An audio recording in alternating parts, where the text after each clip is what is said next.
Make a bed skirt for a crib.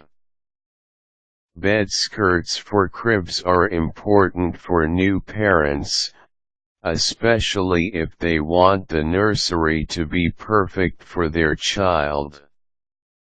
Having a bed skirt complement the designs and decor in your room can add elegance and symmetry to the room. Although you can easily buy bed skirts in malls, you can make your own for a personalized look or as gift to a baby shower. If you want to know how to make a bed skirt for a crib, here are the things you need to do. Prepare the materials. Ready a sewing machine for the fabrics, or you can just sew the cloth by hand if you want to. You'll also need panel fabric, about 2 yards, and pleat fabric of about a yard in size. Look for any cheap fabric of the same or similar color and design as that of your panel fabric, about a yard and a half in size. Also prepare a cutter, pins, and a ruler.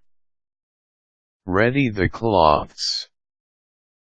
Gather the cloths and wash them before ironing. Do this before you cut the fabric into their required size. Cut the materials. Get the panel fabric and cut it into 3 equally sized strips. Measure the length of the crib so you'll know the length of the skirt, then divide the measurement into 3.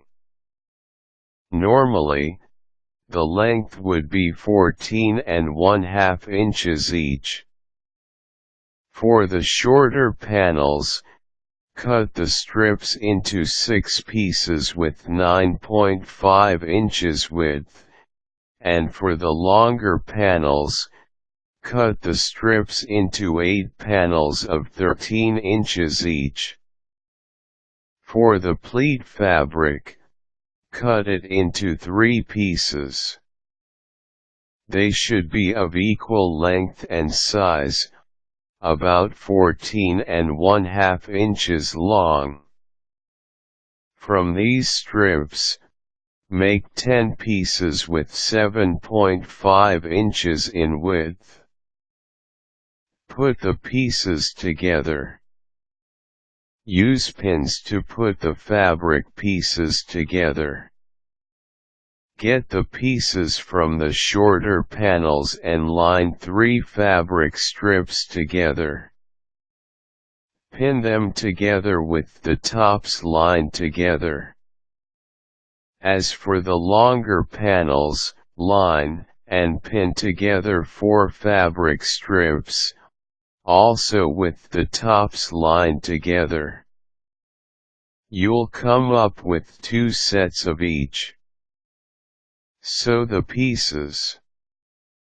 Sew the pieces with an allowance of about ½ inch per seam.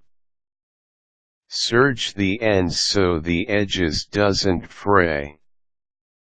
If the ends are not of equal length, mark the length to remove with a ruler and use a cutter to even them out. Don't be afraid to redo the sewing if necessary. Hem and sew. Measure 1/4 inch on each side and mark these out. Fold it and iron the cloth. Measure another 1/4 inch and iron it again. Afterwards, sew the ends. Do the same for both ends of each panel. Process the cheap fabric. Get the fabric and make a measurement of 53 x 29 inches. Locate the center of the fabric, either by folding the fabric in half, or measuring it with a ruler. Place the cut pieces of cheap fabric on top of each other. Get the panel fabrics and place them on top of the cheap fabric, with an end in line at the center. Pin the edges to the rest of the fabric. Start from the edge of the panel fabric and continuously add a pleat fabric up to the ends, placing one pleat on top of another. Pin the edges of the pleat. You can add additional pins in the middle of the fabric to keep them in place. Iron the pieces to flatten them out. Sew the pleats. Once completed, sew the pleats in place with a ½ inch allowance on each pleat. Afterwards, sew all 4 sides of the crib blanket. For expectant mothers, a personal touch is a great way to give her unborn baby. You can even add designs that will look best on the bed skirt.